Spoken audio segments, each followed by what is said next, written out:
So hello and welcome to the Advice Academy Against Your podcast. How are you and how's the rugby season been? So it's been an interesting season for myself as a coach. I started down beginning of the season with Exeter Chiefs and in the women's programme, which was good. They've done well. They've gone on, progressed on to the playoffs now, and at Christmas time moved up to Gloucester Hartpury. Had a good run of games when I moved up here. The girls fell 4 games short, lost in the last minute, but very exciting times here at Gloucester. I think we're going to push on now. We've had a good back tail end of the season, last couple of games. I think we're going to push on nicely for next year. And what's been a big lesson this year for yourself? As a coach, I guess it's taking learnings from different environments that you've been in. So, but both environments differ, and I think can learn off each other. Exeter had kind of a multinational theme, some very good players coming in, and that was more of how do you build a team from superstars coming in all over, whereas Gloucester's worked really hard on that pathway and coming through the under-18s university programme, and how do you progress players through that programme to compete at the top level essentially at the women's game. So I think the challenge has been adapting into both teams, into both environments, but enjoyed the challenge. So as a coach, what is your main role? So I suppose within Gloucester Hartpury now, particularly my main role is to look at the skills and look at that attack and work with Linny, the head coach, on kind of the shape and what we want to do with that attack. And skills for me is, it's not an underrated thing, but it's something that you can never do enough of, really. It's always something you can be working on and improving. There's so many multi-layers to skills and coaching in particular. And what is it that you see as the most neglected skill within those players? I would say the most neglected skill across the board is probably catch pass. So if I look at the development of, let's say, a player that's come through the New Zealand pathway, their catch pass is incredible. Their catch pass is the first thing they learn and they do all day. And I just feel across the board, 1 to 23 in a squad, your catch pass can never be, can always be improved. That early transfer, that early catch, that ability to just pick a pass, that, as simple as it sounds, to catch the ball and pass it, like that's what we do in rugby. But to really perfect that skill, it's deadly if you get it right. And the players that have got that catch pass, why have they got it and the players haven't? Obviously you can't control what coaching they've had growing up. And I think what you find with some players, that you probably pick them up around 15, 16, and I think what you'll find is they've probably been used to being that player in their club that, let's get the ball to them, they'll go and score 4 tries. And it's great, right? But have they learnt to catch a pass, give a pass? Well, have they had the players around them to do that? Have they had the coaching to do that? And I think that's why you see these programs now picking up players earlier and earlier.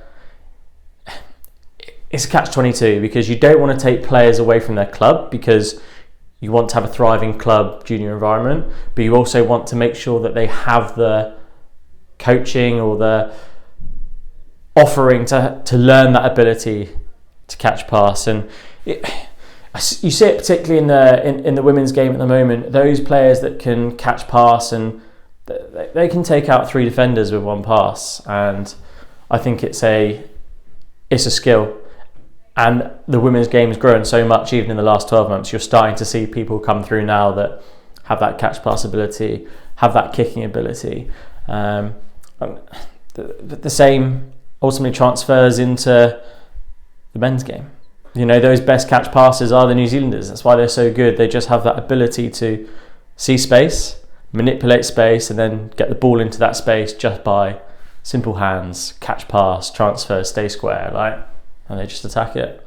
So as a skills coach, what would you be doing with young girls, young boys to develop that catch pass?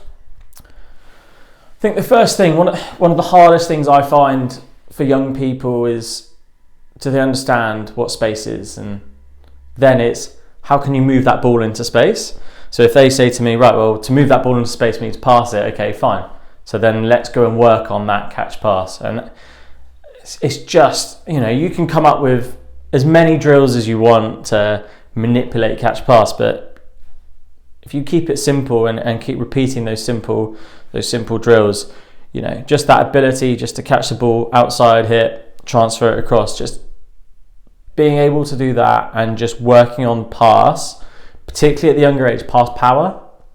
So it's very hard to teach power in a pass, but it's a lot easier to teach accuracy. Yeah.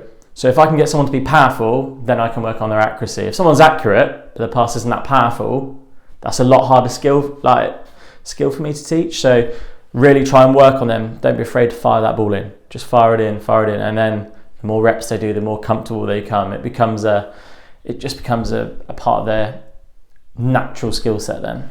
So what advice would you give to a young player coming through the ranks that enjoys their extras and wants to get ahead? So for me, if you enjoy your extras, get your passing in. So go get a rebound ball just at home. Just practice off a wall. If you have a partner, go find a friend, grab your parents, just get passing with them in the garden. And that's what I did for hours when I was younger. I just used to drag my dad out into the garden. Right, let's go passing, let's go kicking. And my dad was an ex-rugby player, so we'd be happily just doing that. But just get the ball in your hand. More hands-on time for you is great. And then try and learn. Go and watch videos and try and teach yourself, because if you understand it, then you can correct yourself. So if you understand, actually, this is how I need to catch and pass a rugby ball, then you understand it. So then you know what you're looking for in yourself. Then you can self-set targets. You're not going to have a coach with you 24/7, but you need to understand your basics and your knowledge yourself to be able to do that. So, and when you do have hands-on time with the coach, question them, challenge them, ask them, am I doing this right? Everyone has a different, if you look at, let's take scrum half passing. If you look at a Mo Hunt or a Dupont, incredible service, but then go look at a few years back at a Peter Stringer, he passes the ball very differently, but find what works for you. There's no perfect picture. No. So, and roll it back, so how did you talk about you working with your dad in the garden, so you were obviously a player at one point before coaching. Yeah. So talk about that. So I come from a rugby family. My granddad, my dad, they all grew up around this area.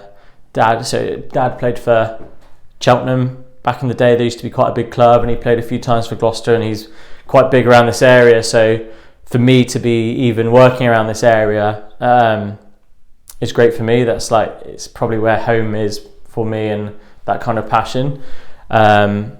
So then I naturally grew up playing rugby. I was very fortunate I got to play as many sports as possible when I was younger, and I would encourage people to go and do that because there's so many transferable skills from other sports.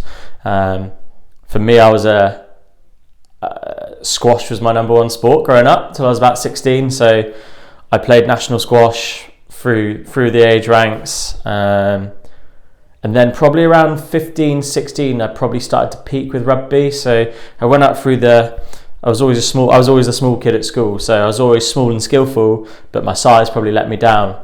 And then as we started to grow up and I got to 15, 16, one of my rugby coaches at school kind of grabbed hold of me and was like, right, I want to give you a crack at first team rugby.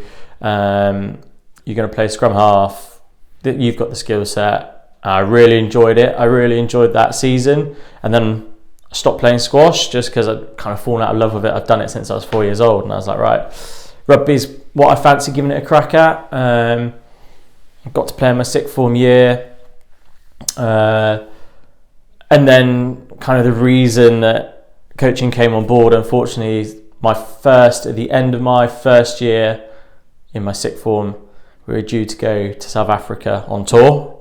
Which was very exciting. 3 days before tour, I went for a doctor's checkup. I just had a cough. Had an ongoing cough for about 6 weeks. To cut a long story short, basically went into the doctors, walked back out, and they were like, well, unfortunately you've got a lump on your neck. We think you've got suspected Hodgkin's lymphoma. And the day the boys flew out to South Africa, I was under the knife having a biopsy, and 2 days after that I had my first chemotherapy. And then that was, unfortunately, rugby life as a player pretty much cut.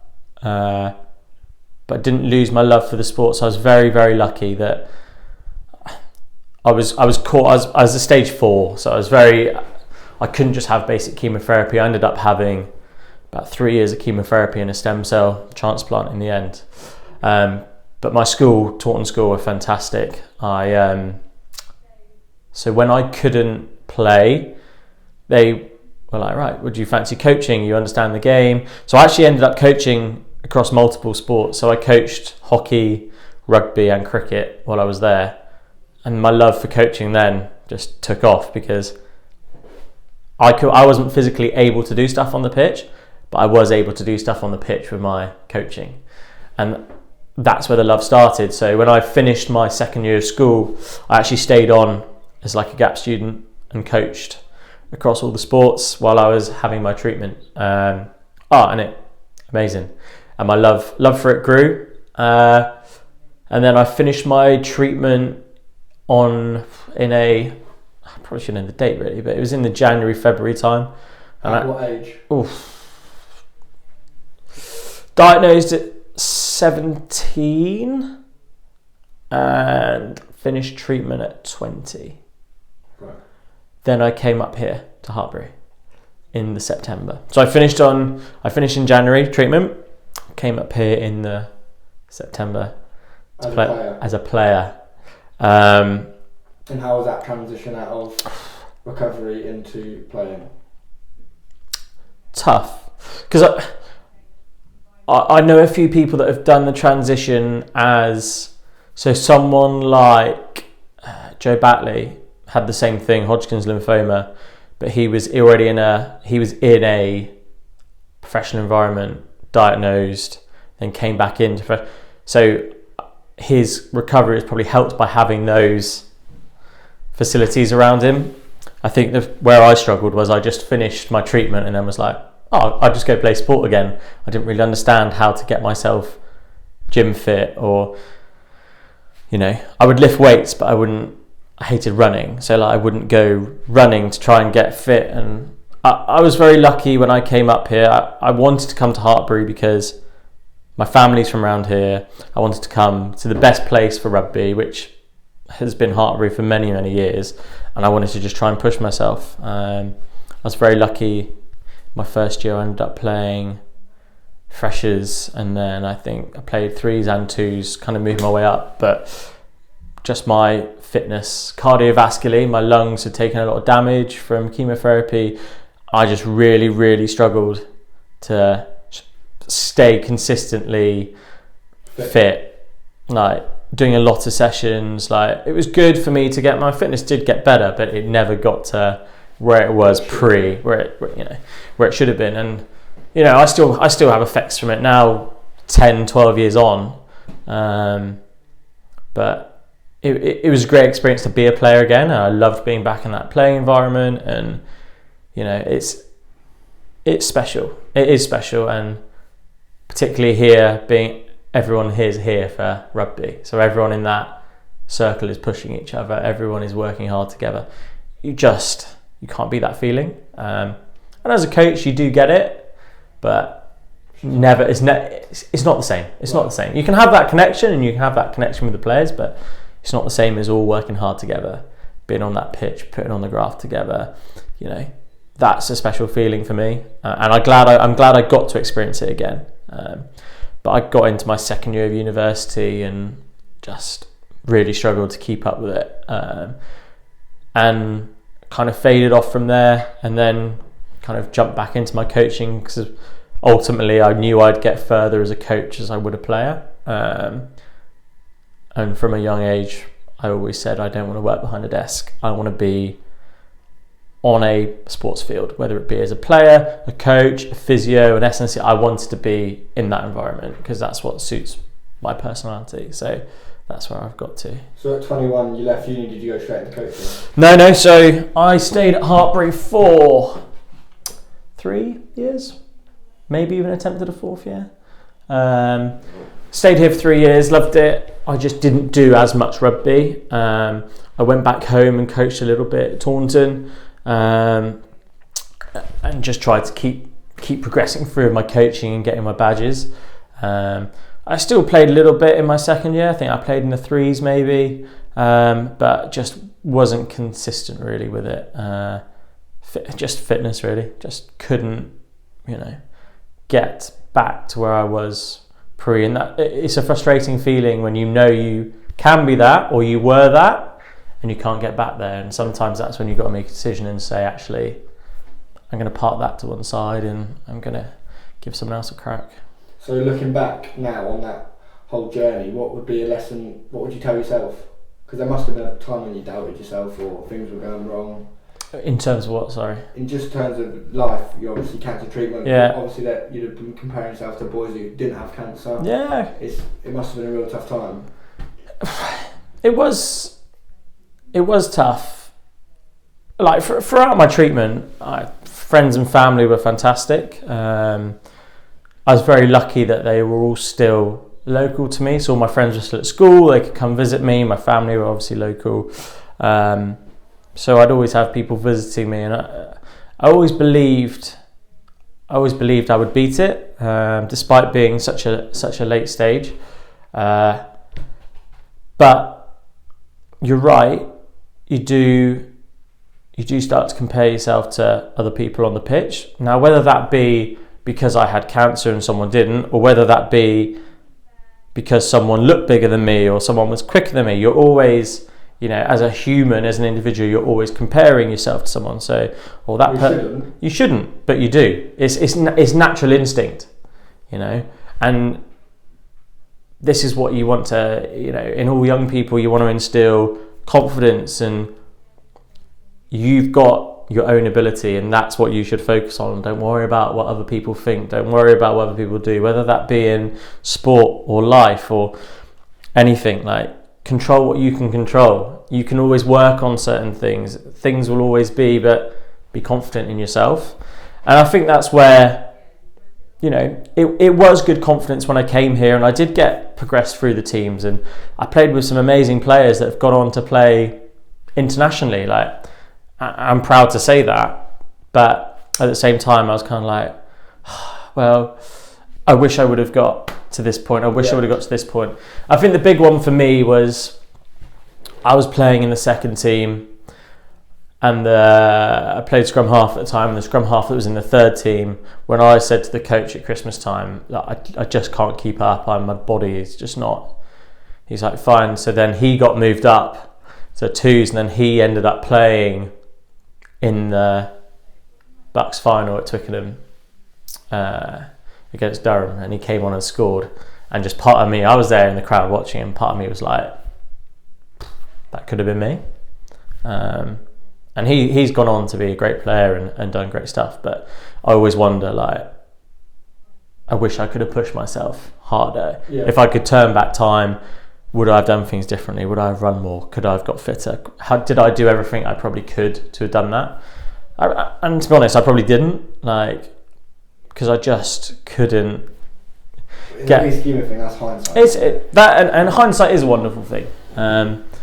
But I'm proud that I pushed myself and got that far, having gone through everything I've been through. And I take my hat off to boys now that play in the Premiership, and women that play in the Premiership that have had such bad luck with health, whether that be physical or mental, and to overcome stuff like that and play at the top level week in, week out is crazy. It's special. It is special. So it's been a good journey. And what advice would you give to, there'll be young coaches watching who aren't in the mixer yet, so what advice would you give to them? It's difficult, because I have this conversation a lot with a lot of young coaches and other coaches around the whole stereotypical, I'm an ex-player who's played professionally, who then drops into coaching. And a lot of them are very lucky that their clubs help them out and they get them, I'm a Premiership rugby player, but on a Tuesday, Thursday night, I go and coach at my local club to get my badges, etc. And some of these people that are converting from players into coaching are very good. But also, then you, as a young coach coming up that hasn't played professional rugby, you sometimes get overlooked because you don't have that CV. You don't have that CV of a playing professionally, and I think it's an odd stigma because you can be a very good coach and you can understand rugby without being a player. And I would just say to any young coach, go volunteer your time, go put in the hours, and just build up your badges, build up your coaching CV. And unfortunately it is like that to start with. Like, I volunteered 7 days a week every night, never had a free night, just because I was coaching across so many programs. But you've got to put those hours in to get that recognition.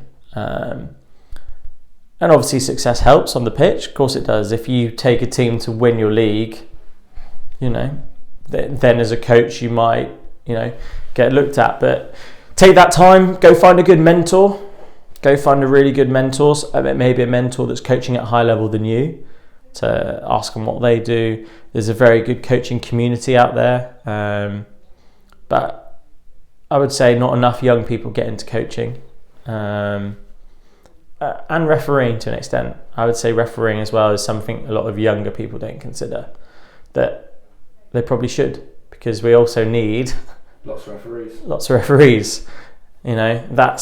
That's the grand scheme of things. We've got so many, you've got the men's premiership, men's championship, women's premiership, they all need good referees and good ARs. And eventually we want TMOs at those levels, because there's so much stuff that's missed, and that's also the thing. So as a young person, if you enjoy rugby, you enjoy the sport, find out how you can get as far as possible as that.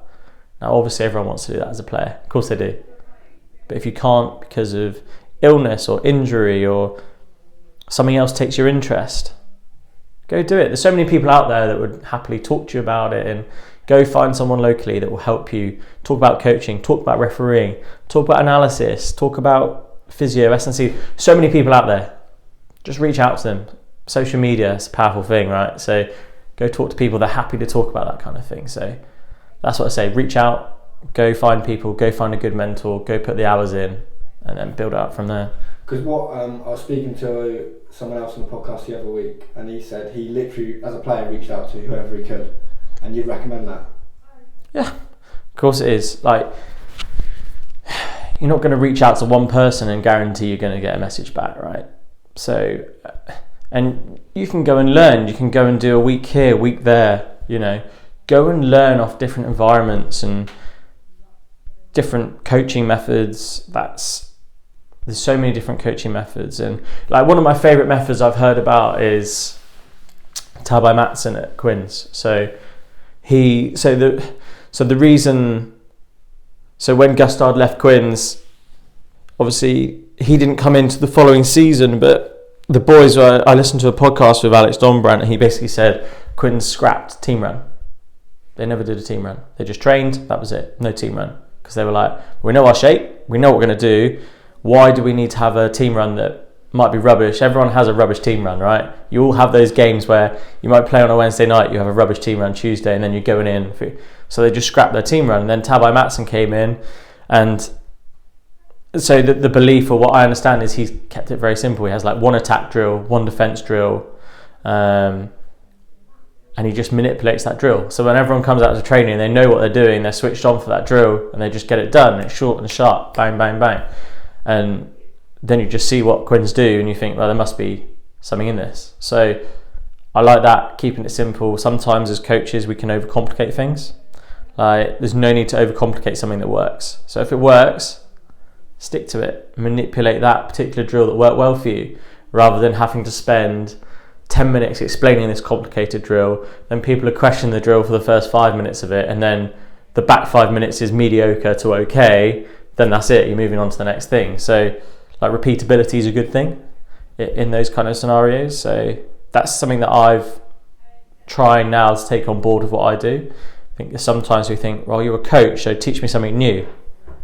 Okay, but why do I need to do something new? If the catch pass drill worked last time, let's do the catch pass drill this time. Just improve your expectations of it. So if you hit 5 out of 10 passes, now let's hit 7 out of 10 passes. Raising the standards.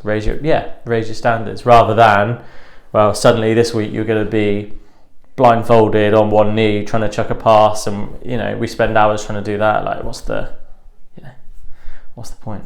And how often do you recommend players should be doing extra sessions, extras, skill sessions? So firstly, depending on age, I suppose slightly depends on age group and level, but extras are a good thing, but then also you want to avoid that burnout. So you don't want to overtrain, particularly with your kicking stuff. You don't want to overtrain because there's so much load you're putting through your hips and your glutes, torso. You don't want to overload that area. Like catch pass stuff, all that kind of stuff. I would say I would aim for maybe one extra session a week. If you can do a couple of sessions on your catch pass stuff, great. But I would tend not to. I wouldn't recommend more than one max kicking session, for example, in season. Off season, you could probably up that to 2, but you wouldn't want to overload it any more than that for me. And what has been the? Oh shit! Cut that out. What were we talking about? Skills. Yeah. And what's the common theme that you see in young athletes? Common theme? Yeah. With players that you've worked with who are coming in, maybe players that haven't been involved with quality coaching before and then are thrown into the deep end. Is there something that you recognise is a common theme? I suppose the common theme is going back to what we said earlier, is that it's that person, that individual that scores 4 tries a game and their expectations are very high on themselves. So then if they come into a game and they've not scored a try, I think one common theme I see is if at the moment I ask a player, how do you think you played? First comment out of their mouth is negative. Yeah. It's not positive. Very rarely do I get a player turn around to me and go, actually, I think I played all right. And I have no problem with that. Great. Okay. Yeah, you did play all right. You played well. I want people to have confidence. And I think particularly if we look at the pathway, I look at a young player coming through that goes into a senior environment, is that confidence. So do I have confidence to call for the ball off someone? Do I have confidence to take a decision into my own hands? A lot of them will feel like they need to pass the ball to more senior people. They need to just keep quiet on the pitch. And I like the young people that come through and they challenge themselves and they go into that environment. Pass me the ball. I will go do what I do at under 14s. I will go take off and go score tries. Those are the people that succeed a lot quicker for me. And it does take time to get that confidence, and you have to, as a coach, you have to produce an environment that allows those people to be confident. But that's a common theme, is confidence. So how do you as a coach deal with players who are extremely self-critical? Various ways of doing it. For me at the moment, I spend quite a bit of time going through one-to-one analysis and just looking at their games and saying, actually, no, this was the right decision. You've got to be confident that was the right decision. But getting their game understanding and their game knowledge better helps with confidence. So if they understand why they made that decision or why they didn't make that decision, then you can get them to be more confident about doing those things. If they go, I don't understand why, then that's a difficult thing. As we were saying earlier, like that understanding of manipulating space and moving the ball into space from an attacking point of view and why you make those decisions is a big thing. And you've got to be confident to move the ball into space. You've got to be confident to run into space. That's a crucial part, and just giving that individual or young individual coming through an understanding of the why do you do this, is a big thing for them. Because then if they understand why and they've got the skill set to do it, then they will improve quicker, and then we'll start to have those conversations. But then I would set that player a goal. I'd say, right, well, this week when we talk about your game, I want you to give me 3 positive things, nothing negative. So get them to talk about positive things, and then we start to avoid those negative conversations. I don't think I played that well this week because I didn't score a try, or I didn't do something amazing.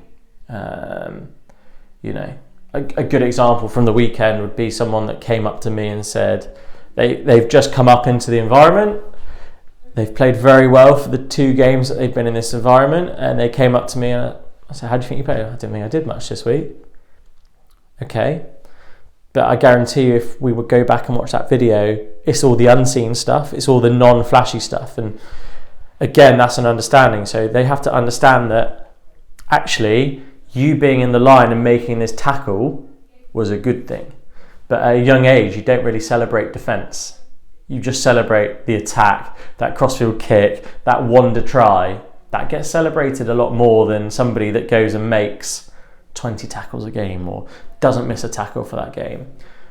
And that's a coaching development. So actually we need these coaches coaching these younger people to start celebrating those defensive moments. Those unselfish moments are really big. So then you start to get more unselfish things happen, which is better for the team rather than just individuals. Oh, so-and-so just scored these amazing tries and we're just going to video them and show them to the world. You know, like that video that went viral the other week of that kid. You see that one? Went viral. Kid walks off to the other kid who's crying on the pitch. Yeah, rugby, yeah. That's an unseen moment. If that's not filmed, no one would ever see that moment. Right.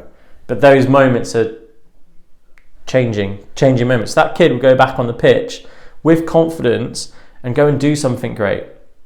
Might make a great tackle, but celebrate that moment with him and celebrate those unseen moments rather than just the superstar moments. And finally, what are your goals for yourself as a coach in the next few years? For me, I've enjoyed my journey in kind of the elite program of rugby. I'd like to push on and, just become a very good attack coach. I like the attacking coach. I like being able to analyse defences and manipulate our attack to manipulate that space and work with those players coming through and those players that are there. So for me, I'd like to get as far as I can as an attack coach, whether that be at club level or internationally, men or women's game. I think they're both fantastic games to work in, the men and women's side of things. So for myself, I just want to keep pushing along that road and keep going with the skill stuff, keep ticking boxes and push on. Happy days, well, all the best. Cheers, mate. Happy?